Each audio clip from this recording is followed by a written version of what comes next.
उसमें क्या हुआ ना, 3000 फीट पे जैसे उड़ान भरा ना, दोनों इंजने बंद हो गया। उतार दिया है जहाज इसमें, नदी में उतार दिए, एक भी इंसान की जान नहीं गई। कहा कि एयरपोर्ट तक ला सकता था। कैप्टन को न्यूयॉर्क के लोग दुश्मन मान पहुंचे थे। अच्छा पता चला,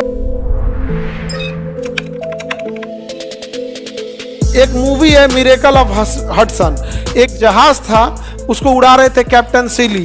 कैप्टन सिली जब उस जहाज को उड़ा रहे थे, वो न्यूयॉर्क से जहाज टेक ऑफ किया। जैसे जहाज टेक ऑफ किया, लगभग 3000 फीट की ऊंचाई पे पहुंचा। 2000 फीट सेफ साइड माना जाता है कि जहाज अगर 2000 फीट पे चला गया, आदमी रिलैक्स हो जाता है। ओ हो अब सोच रहा है अगर कोनो गड़बड़ होगा ना तो उतार ले जाएगा।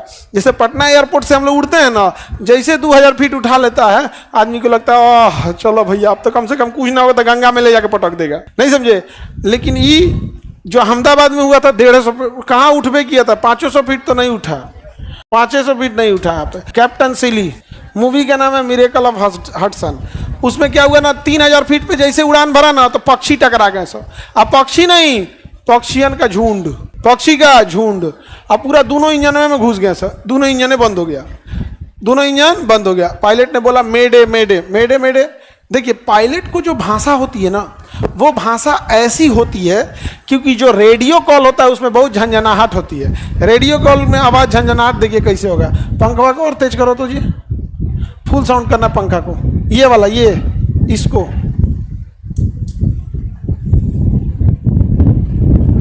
आवाज़ आ रही है कि नहीं आप लोग को? कैसा आवाज़ आ रहा है? झंझनाहट आ रहा है। तो जब पायलट बात करता है ना तो इससे 4 गुना तेज झंझनाहट आता है। एकदम देखो, एकदम सटा के ही में बोल देते हैं। आवाज आ रहा है कि नहीं? रेडियो फ्रीक्वेंसी होती है ना, इस तरह से आवाज आता है। रेडियो फ्रीक्वेंसी में आवाज इतना गड़गड़ा के आएगा ना तो क्लियर समझ में नहीं आएगा। इसलिए भाषा ऐसा रखा जाता है ना कि बोल चाल की वो भाषा ही ना हो। अब इतने में बोलेगा मेडे मेडे मेडे, तू समझ जाएगा ये भैया ये तो रोल। लेकिन अगर वही बोलेगा सी बी, अरे सी डी बैल कहेगा, इसलिए कहता ना ना सुनो, एक बोलो बी आ सी आ डी नहीं, Bravo Charlie delta, Bravo Charlie delta. अब बताओ अगर कोई बोलेगा बी तो बी बोल रहा है कि डी बोल रहा है, कंफ्यूज होगा कि नहीं? बोलेगा डेल्टा, हो गया डेल्टा। क्या हो गया? डेल्टा। अब कहे यस तो सुनाई भी नहीं करेगा, यस बोलेगा रोजर, यस नहीं बोलता है रोजर, मतलब हम सुन लिए। क्या बोलेगा? रोजर। ये थोड़े बोलता है अल्फा बोलता है, पी थोड़े होता है पापा, पापा बोलता है, जे नहीं होता है जूलियट। क्या बोलता है? जूलियट। तो उसमें रास्ता भी उसको ऐसे ही बताया जाता है। जो जॉर्जिया लैंड हो जाता है तो बोलता है कि लीमा डेल्टा चार्ली होते हुए निकल जाना है। तो पहले किस पे जाएगा? लीमा, लीमा के बाद डेल्टा, डेल्टा के बाद चार्ली, निकल जाएगा यहाँ पे। तो उसकी भाषा अलग होती है। क्यों भाषा अलग रखा जाता है? एक तो आपको क्विक रिस्पॉन्स देना है, आप क्रॉस क्वेश्चन पूछते रहे, हाँ क्या दिक्कत है, क्या दिक्कत, तो लड़ गया वो। इसलिए कोडिंग भाषा रखी जाती है जो रेगुलर बातचीत की भाषा में ना आए। दूसरा कि उस घड़घड़ाहट में भी आपको क्या सुनाई दे, आराम से सुनाई दे, क्योंकि रेडियो फ्रीक्वेंसी होती है उतनी क्लियर नहीं होती है। रेडियो फ्रीक्वेंसी उतना क्लियर नहीं आएगा। अगर VHF पे बात कर रहा है तो क्लियर आएगा। उसमें अलग अलग फ्रीक्वेंसी होती है, इतनी ज्यादा फ्रीक्वेंसी होती है कि आपको बोलता है कि मोबाइल बंद कर लीजिए, क्योंकि सरफेस रडार की फ्रीक्वेंसी अलग है, टावर की फ्रीक्वेंसी अलग है, ATC की फ्रीक्वेंसी अलग है, नीचे जो खड़ा है उसकी फ्रीक्वेंसी अलग है, VHF की फ्रीक्वेंसी अलग है, लोकलाइजर का अलग है, ग्लाइड स्लोप का अलग है। इतनी ज्यादा एंटीने लगे होते हैं, सब में थोड़ा थोड़ा थोड़ा थोड़ा का अंतर होता है। और एक के पास आप मोबाइल लेके बैठ जाएंगे, आपकी भी फ्रीक्वेंसी आने लगेगी, तो कहता है थोड़ा इसको क्या कर लीजिए, बंद कर लीजिए। आदमी अब ध्यान नहीं देता है, लेकिन वो सब पे ढीठ लोग। आगे बढ़े तो बताइए, हडसन नदी में किस जहाज को उतार दिया गया था? अमेरिकन के एक जहाज थी, वहां पे कैप्टन सिली ने क्या किया था? उतार दिया था। और हद देखो, कैप्टन सिली उतार दिए हडसन पे और नदी में उतार दिए, एक भी इंसान की जान नहीं गई। और ATC टावर को बोल दिए थे कि हम पहुंच नहीं पाएंगे एयरपोर्ट तक, दोनों इंजन खत्म है, कहिया ले डगरेंगे। और न्यूयॉर्क इतनी घनी आबादी का शहर है, इतनी बड़ी बड़ी बिल्डिंग है, तो कहा कि हम नदी में उतारने जा रहे हैं। तो क्या नदी में उतारोगे? हाँ नदी में उतारने जा रहे हैं, रेस्क्यू को भेज दीजिए। तो नदी में उतारने के लिए गए और नदी में एग्जैक्ट उतार दिए, और उधर से रेस्क्यू चली गया। जहाज डूबेगा नहीं नदी में, उसको बनाया ही ऐसा जाता है, और वो डूबेगा नहीं। और उतार दिया और सब लोग, एक भी इंसान की मौत नहीं हुई, एक भी नहीं बचा। आपको जानकर ताज्जुब होगा, कैप्टन सिली के ऊपर मुकदमा हो गया। कहा कि एयरपोर्ट तक ला सकता था, ये जानबूझ के नदी में उतारा है। कैप्टन सिली को लोग दोषी ठहराने लगे थे कितने लोगों का चांस है। फिर ना एक सिमुलेटर होता है, कंप्यूटर पे दिखाया गया कि देखो जैसे जहाज टकराया, कंप्यूटर पे जब दिखाया गया तो कंप्यूटर पे उस जहाज एयरपोर्ट तक पहुंच गया। तब कैप्टन सीली कहा, जब वहां आए कैप्टन सीली जज के सामने बोले कि जब आप कंप्यूटर में चला रहे हैं तो आपका माइंड पहले से है कि जैसे इंजन फेल होगा हमको एयरपोर्ट के पास लाना होगा, लेकिन जब हम लोग वहां बैठे थे तो हम लोग ये थोड़े जान रहे थे कि इंजन फेल हो जाएगा। हम 3000 फीट पे गए तो हम लोग चक्का उठा रहे थे, लैंडिंग गियर और चेकलिस्ट मिला रहे थे, सब ठीक ठाक है कि नहीं। आके पक्षी तकड़ा गया, तड़तड़ा के टकरा गया, 4-5 सेकंड तो हम लोग का इसमें बर्बाद हो गया, क्या करें क्या नहीं करें। आप तो यहाँ आराम से कंप्यूटर में बैठ के टेंशन फ्री हैं, और आप रिस्क इसलिए ले रहे हैं कि आप ट्राई कर रहे हैं कंप्यूटर पे बैठ के वीडियो गेम खेल के कि पहुंच रहा है कि नहीं पहुंच रहा है। मान के चलिए नहीं पहुंचता तो आप यही ना कहते कि फेल हो गया है। और हम अगर रियल में जहाजिया लेके चलाते हैं, एयरपोर्ट तक नहीं पहुंचता, तब तो एगो जहाज वाले मरते अलग, इतनी घनी आबादी है वो अलग। तब जाके ज्यूरीज ने उनको, जो जजेस थे, कैप्टन सीली को बरी किया वहां पे।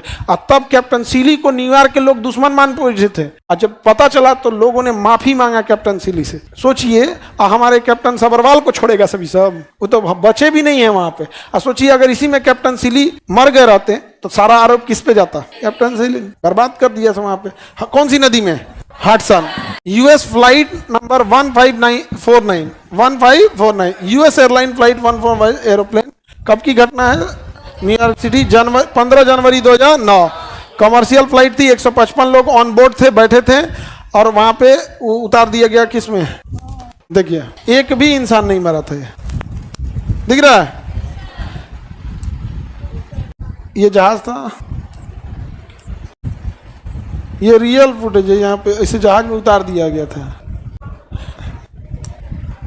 ये मूवी में दिखाया गया है कैप्टन सीली, ये मूवी में रोल निभाए थे उनके। यहाँ पे ये ओरिजिनल है, यही है, जान बचा के ले आए थे। उतने लोगों का सोचिए जान बचाए थे। कहाँ गया फटुआ जी?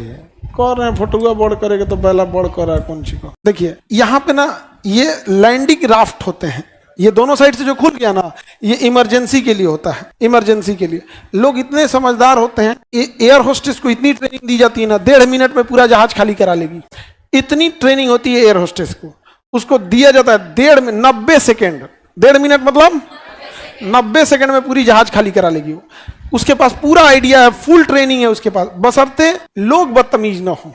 लोग क्या करते हैं, अपना सामान लेके निकलने लगते हैं। जैसे मान के चल जिसको निकलना है ना, अरे अरे बैगो ले ले, ट्रॉलिया एगो होने ले, तो ले एगो रास्ता में छोड़ देगा ले। तो ये राफ्ट थे, इसमें ना ये डूबता नहीं। ये एक तो ये डूबने में एक 2 सामने से खुल जाते हैं, 2 उस साइड से खुल जाते हैं।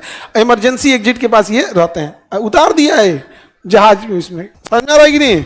कोई नहीं। आइए देखिए ये कहाँ खड़ा है पता है? विंग्स पे। ये तो राफ्ट निकला है रबर का, एक जो डायनवा होता है विंग्स, ये किस पे खड़ा है? विंग्स पे। आराम से देख रहे हैं, टाई भी लगा के खड़ा है विंग। एक भी लोग नहीं मरे थे। आरोपी किसे बनाया गया था? कैप्टन सीली। कैप्टन सीली जिंदा थे। और लॉजिक देखिए, सोचो कंप्यूटर पे बना के लेके आ रहा है। कंप्यूटर को सिमुलेटर बोलते हैं। कंप्यूटर को जिसमें जहाज उड़ाने की प्रैक्टिस की जाती है उसे क्या कहते हैं? सिमुलेटर। सिमुलेटर पे लेके चला गया। ऑब्वियस बात है, कोई बच्चा परीक्षा में एग्जाम हॉल में बैठा है और वो 100 में 80 क्वेश्चन बना रहा है। परीक्षा खत्म होने के बाद कोई विद्यार्थी उस क्वेश्चन पेपर को घर में ले आके बनाएगा, ऑब्वियस बात है 80 से ज्यादा बना देगा। भाई वो रियल प्रेशर नहीं झेल रहा है, और उसके ऊपर कितना रियल प्रेशर झेला होगा। और जो सिमुलेटर में प्रैक्टिस कर रहा है उसको क्या पता है एक्सीडेंट माने कौन सी? तो वीडियो गेम खराब होगा, मैंने लिख देगा गेम ओवर, और क्या लिखेगा? दोबारा प्ले कीजिए। और जो ओरिजिनल जहाज चला रहा है वो दूसरा, इंजन फेल होने के बाद वाइब्रेशन कितना कर रहा होगा? वाइब्रेशन कर रहा होगा, अलार्म बज रहा होगा, अलार्म दड़दड़ा के अलार्म बोल रहा होगा कि नीचे रास्ता नहीं है, रास्ता से भटक रहा हो, रडार बोल रहा होगा, एटीसी पूछ रहा होगा क्या करे, को पायलट पूछ रहा होगा कि उतर पाएगा कि नहीं उतर पाएगा। रियल में एक्सपीरियंस नहीं है नदी में उतारने का, और उस पायलट को दोषी बना दिया सब। अगर कैप्टन सीली मर गए रहते ना तो आप पढ़े रहते कि दोषी कौन थे? कैप्टन सीली। कैप्टन सुबरवाल को थमा दिया कि नहीं थमा दिया? उसका फ्यूल स्विच एयरपोर्ट पे ही बंद था। जो जहाज था ना एयरपोर्ट पे बंद था उसका फ्यूल स्विच। जैसे किसी चीज को, जैसे मान के चलिए आपका मोटर खराब हो गया, टंकी में पानी नहीं, फिर भी थोड़ा सा पाइपों में बचल रहता है ना, वही दम पे उड़ा दिए थे। आई बंद हो गया था नीचे इसी पे, यहाँ पे इसका स्विच बंद हो गया, और उसके बाद ऊपर गए, देख रहे हो तरीका चालू होते, तब चालू होते थोड़ा टाइम लगेगा ना जी। मोटर चालू होते पानी आ जाता है, थोड़ा सा टाइम लेता है कि नहीं लेता है? हो गया। रनवे 34 देखिएगा सर, उसमें पायलट की गड़बड़ी, उसमें एटीसी की गड़बड़ी थी। एटीसी सस्पेंड हुआ था। एटीसी के घर में किसी की डेथ हुई थी, आई थिंक उसकी बेटी या कोई सी का। वो टेंशन में था और वो पूछा कि यहाँ का कालीकट का रनवे मौसम खराब है, हम बेंगलोर जाएंगे केरल, भेज दिया उसको केरल, जबकि उसको बोला गया था वहाँ का भी मौसम खराब है। तो एटीसी की गड़बड़ी थी, पायलट की क्या मौसम, वो तो पूछ रहा है कि भैया मौसम गड़बड़ है यहाँ पे। ये हडसन नदी में उतारा गया। कौन सी नदी है ये? हडसन नदी। ये बोट वगैरह पहुंच गए थे सब बचाने के लिए। आप वैसे भी अंग्रेज सब तैरना वरना खूब जानते हैं सब, उन सब क्या अमीर होते हैं सब ना, तो वहाँ हर घर में स्विमिंग पूल होता है। और छोटे बच्चे को तैरना, जो माँ के पेट से बच्चा पैदा हुआ है ना, वो तैरना जानता है, वो तैरना जानता है। उसको सिखाने की, पेट में था तो लिक्विड में था, पानी में तो रहता है, वो तैरना जानता है। उसको पानी में अगर ध्यान दिया तो तैर जाएगा वहाँ पे। लेकिन जैसे जैसे वो बड़ा होता है और वो चलना सीखता है, उसके माँ बाप चलना वलना सिखा देते हैं, बाबू बाबू बाबू, पानी में से खींच ले जाते हैं तो भूला जाता है तैरना। बट नेचुरली वो तैरना क्या होता है जानता है। तो अंग्रेज सबके यहाँ सबके घर में स्विमिंग पूल है, तो 2 या 3 साल में तैरना सिखा देते हैं सब। नहीं सिखाएंगे सब ना तो घूमते फिरते जाके स्विमिंग पूल में गिर के मर जाएगा। 24 घंटा कोई बच्चों का थोड़े ध्यान रखता है।